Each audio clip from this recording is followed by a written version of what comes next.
नाज़रीन इत्थे तुहानूं दस्सीए मोदी हुकूमत दा भारत दा बदतरीन शिकस्त लुकाउण लई फौजी उम्माद मनण तो इनकार एक साल बाद इतराफ विच बदल गया। भारतीय जरीदे दी वायर दी रिपोर्ट के मुताबिक भारतीय हुकूमत ने बाज़ाब्ता तौर उत्ते पहली बार ऑपरेशन सिंदूर विच हलाक 6 भारतीय फौजियां दी हलाकत जारी कर दित्तियां ने। मोदी हुकूमत दे इस अमल उत्ते भारतीय ओपोजिशन समेत भारतीय सहाफियां ते अवाम ने सवालात चुक दित्ते। भारत दे DGMO ने 11 मई 2025 ਨੂੰ ਪ੍ਰੈਸ ਕਾਨਫਰੰਸ ਵਿੱਚ 5 ਫੌਜੀਆਂ ਦੀ ਹਲਾਕਤ ਦੀ ਤਸਦੀਕ ਕੀਤੀ ਸੀ। ਜੁਲਾਈ 2025 ਵਿੱਚ ਭਾਰਤੀ ਵਜ਼ੀਰ ਦਿਫਾ ਰਾਜਨਾਥ ਸਿੰਘ ਨੇ ਪਾਰਲੀਮਾਨ ਵਿੱਚ ਕਿਸੇ ਵੀ ਕਿਸਮ ਦਾ ਨੁਕਸਾਨ ਨਾ ਹੋਣ ਦਾ ਬਿਆਨ ਜਾਰੀ ਕੀਤਾ ਸੀ।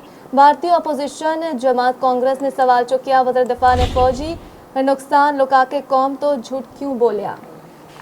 इसी उत्ते मजीद गर्व करन लई साडे नाल मौजूद ने सीनियर तजियाकार लतीफ चौधरी जी। लतीफ चौधरी, भारत ने अपनी नाकामी का एतराफ कर लिया, की कहोगे तुसी?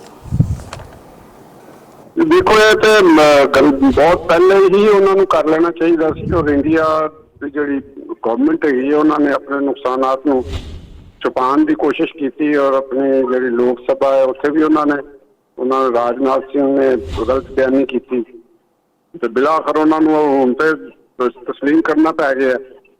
तो उन्होंने जरा जानी नुकसान होया तो आहिस्ता आहिस्ता वो अपने जोड़े प्यारे ने उन्होंने भी नुकसान उन्होंने तस्लीम करना पै जाएगा। तो ऑफिशियली उन्होंने कह देंगे भी साडे प्यारे इन्ने डिगे सन।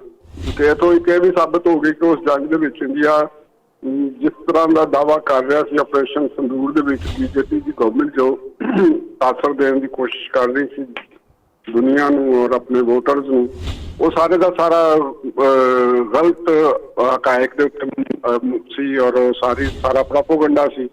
और हुण इंडिया नूं इंटरनेशनली भी बड़ी नदामत का सामना करना पिया और उन्होंने जी BJP की जिन्नी भी अपोजिशन पार्टी ने इंडिया के सारिया उन्होंने उत्ते मुख्तलिफ किस्म के सवालात कर रहे हैं। और हुण ते माहिरीन का यह भी जायज़ सवाल है भी तुसीं जिन्ने 6 बंदियां दा तस्लीम किया या 4 का किया है हुण तो यह भी मुमकिन है कि भी ये तो बहुत ज़्यादा नुकसान हो तुसीं लोकां दा उहदे कोलों छुपा रहे हो। तो आहिस्ता आहिस्ता चीज़ां अनफोल्ड हो रही हैं और वो अपने जाल दे विच खुद ही जिहड़ी है ना इंडिया की गवर्नमेंट वो खुद ही आ रही है और उन्हां दीयां जिहड़ियां पॉलिसियां सन जिहड़ा उन्हां दा एक गलत दावा सी अपने आप में जिस तरह का वो दुनिया को बना के पेश कर रहे सन। तो शायद इंडिया एक बहुत बड़ी मिलिटरी पावर ही है या वो बड़ी दुनिया के कोई बड़ा इंपॉर्टेंट रोल प्ले कर सकती है, वो सारे का सारा उन्होंने ना जमीन बोस हो गया।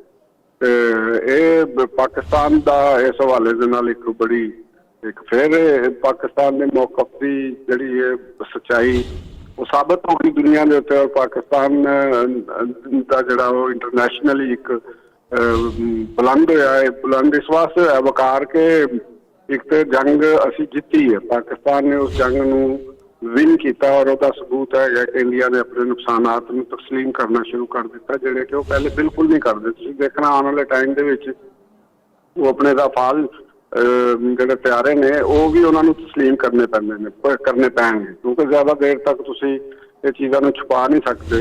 अमरीका के प्रेजिडेंट ट्रंप बार बार जोड़े वो जिक्र प्यारियां गिरन का तो इस लैवल के उत्ते और अमेरिका के प्रेजिडेंट होने के नाते वो कोई एवें तो गल नहीं कर सकते ना कि भी एवें वो कह देन राह जांदी कि जी इन्ने प्यारे डिगे सी। यकीनन उन्होंने अथेंटिक रिपोर्ट्स मिलिया होनी ने और वो बुनियाद उत्ते कह रहे सन और इंडियन की जी खामोशी सी वो भी दस रहे थे कि वो दाल दे विच कुछ काला है।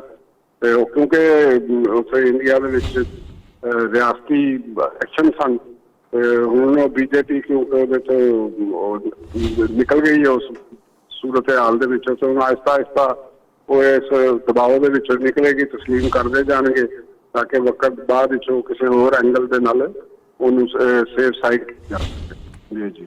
लतीफ चौधरी साहब जी ऑपरेशन सिंदूर दौरान फौजी हलाकतां दी असल तादाद हुण सामने आ रही है तो सवाल है कि ये मालूमात पहले आवाम तो क्यों लुकाई गई?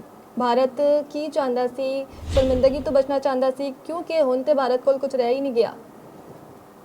ये गल तो वही है जी मैं तुहानूं पहले दस चुकिया वा कि वो इंडियन गवर्नमेंट ਤੁਹਾਨੂੰ ਯਾਦ ਹੋਏਗਾ ਕਿ ਪਿਛਲੇ ਦਿਨੋਂ ਉੱਥੇ ਸੂਬਾਈ ਇਲੈਕਸ਼ਨ ਸਨ, ਬਿਹਾਰ ਦੇ ਇਲੈਕਸ਼ਨ ਸਨ, ਬੰਗਾਲ ਦੇ ਸਨ, ਇਸ ਤਰ੍ਹਾਂ ਕਿ ਔਰ ਤਾਮਿਲਨਾਡੂ ਦੇ ਇਲੈਕਸ਼ਨ ਸਨ। ਔਰ ਉਹਦੀ ਵਜ੍ਹਾ ਦੇ ਨਾਲ ਉਹ ਨਹੀਂ ਸੀ ਚਾਹੁੰਦੇ ਕਿ ਆਪਣੇ ਨੁਕਸਾਨ ਨੂੰ ਉਹ ਦੱਸਿਆ ਜਾਏ, ਕਿਉਂਕਿ ਅਗਰ ਉਹ ਨੁਕਸਾਨ ਦੱਸਦੇ ਤਾਂ ਫਿਰ ਕੁਐਸਚਨ ਪੈਦਾ ਹੋਣੇ ਸਨ ਔਰ ਸਵਾਲਾਤ ਉੱਠਣੇ ਸਨ ਉਹਨਾਂ ਦੀ ਪਾਲਿਸੀ ਦੀ ਨਾਕਾਮੀ ਦੇ। ਦੇਖੋ, ਜੰਗ ਕਿਸੇ ਮੁਲਕ ਦੀ ਬੜੀ ਉਹਦੀ ਇੱਜ਼ਤ ਔਰ ਵਕਾਰ ਦਾ ਮਸਲਾ ਹੁੰਦਾ। ਅਗਰ ਇੰਡੀਆ ਤਸਲੀਮ ਕਰ ਲਵੇ ਜਾਂ ਜਿਹੜੀ ਬੀਜੇਪੀ ਦੀ ਗਵਰਨਮੈਂਟ ਸੀ ਉਹ ਇਹ ਨੁਕਸਾਨਾਤ ਉਸ ਮੌਕੇ ਦੇ ਉੱਤੇ ਇਤਰਾਫ ਕਰ ਲੈਂਦੀ ਤੇ ਫਿਰ ਉਹ ਜਿੰਨੇ ਵੀ ਰਿਆਸਤੀ ਇਲੈਕਸ਼ਨ ਹੋਏ ਸਨ ਉਹ ਸਾਰੇ ਇਲੈਕਸ਼ਨ ਉਹਨਾਂ ਨੇ ਹਾਰ ਜਾਣੇ ਸਨ। ਉਹ ਆਪਣੀ ਸਿਆਸੀ ਜਿਹੜੀ ਉਹਨੂੰ ਫਤਹ ਹੈ ਉਹਨੂੰ ਕਾਇਮ ਰੱਖਣ ਵਾਸਤੇ ਉਹਨਾਂ ਨੇ ਆਪਣੇ ਜਿਹੜੇ ਹਕਾਇਕ ਸਨ ਆਪਣੇ ਮੁਲਕ ਦੇ ਆਵਾਮ ਕੋਲੋਂ ਛੁਪਾਏ, ਇੰਟਰਨੈਸ਼ਨਲ ਕਮਿਊਨਿਟੀ ਕੋਲੋਂ ਛੁਪਾਏ। ਦੇਖੋ, ਇਹ ਇੱਕ ਜ਼ਿੰਮੇਵਾਰੀ ਹੁੰਦੀ ਹੈ ਕਿ ਜਦੋਂ ਵੀ ਜੰਗ ਹੁੰਦੀ ਹੈ ਤੇ ਉਹਦੇ ਹਕਾਇਕ ਜਿਹੜੇ ਨੇ ਉਹ ਵਾਜ਼ੇ ਤੌਰ ਦੇ ਉੱਤੇ ਸਾਹਮਣੇ ਆਉਣੇ ਚਾਹੀਦੇ ਨੇ ਤਾਂ ਕਿ ਰਿਕਾਰਡ ਦੀ ਦਰੁਸਤਗੀ ਰਵੇ। ਪਾਕਿਸਤਾਨ ਦੇ ਮੌਕਫ ਨੂੰ ਇਸ ਵਜ੍ਹਾ ਦੇ ਨਾਲ ਹੁਣ ਤਾਂ ਬਿਲਕੁਲ ਇੰਟਰਨੈਸ਼ਨਲੀ ਤਾਇਦ ਮਿਲ ਗਈ। ਉਹਨਾਂ ਦੀ ਇਹੋ ਹੀ ਵਜ੍ਹਾ ਨਜ਼ਰ ਆਉਂਦੀ ਹੈ ਜਿਹੜੀ ਛੁਪਾਉਣ ਦੀ, ਤੇ ਕਿਉਂਕਿ ਉਹ ਚਾਹੁੰਦੇ ਸਨ ਕਿ ਅਸੀਂ ਰਿਆਸਤੀ ਇਲੈਕਸ਼ਨ ਜਿਹੜੇ ਨੇ ਨਾ ਉਹ ਕਿਸੇ ਤਰੀਕੇ ਦੇ ਨਾਲ ਜਿੱਤ ਜਾਈਏ। ਤੇ ਉਹਨਾਂ ਨੇ ਆਪਣੀ ਉਹ ਜਿੱਤ ਨੂੰ ਯਕੀਨੀ ਬਣਾਉਣ ਵਾਸਤੇ ਤੇ ਆਪਣੀ ਹੀ ਕੌਮ ਦੇ ਨਾਲ ਕੀਤਾ ਜੋ ਗਲਤ ਬਿਆਨੀ ਕੀਤੀ ਤੇ ਉਹਦੇ ਵਾਸਤੇ ਹੁਣ ਜਿਹੜਾ ਨਾ ਜੀ ਉਹ ਮੁਸ਼ਕਿਲਾਤ ਹੋਣਗੀਆਂ ਆਉਣ ਵਾਲੇ ਦਿਨਾਂ ਦੇ ਵਿੱਚ, ਸਿਆਸੀ ਮੁਸ਼ਕਿਲਾਤ ਹੋਣਗੀਆਂ ਬੀਜੇਪੀ ਦੀ ਗੌਰਮੈਂਟ ਵਾਸਤੇ।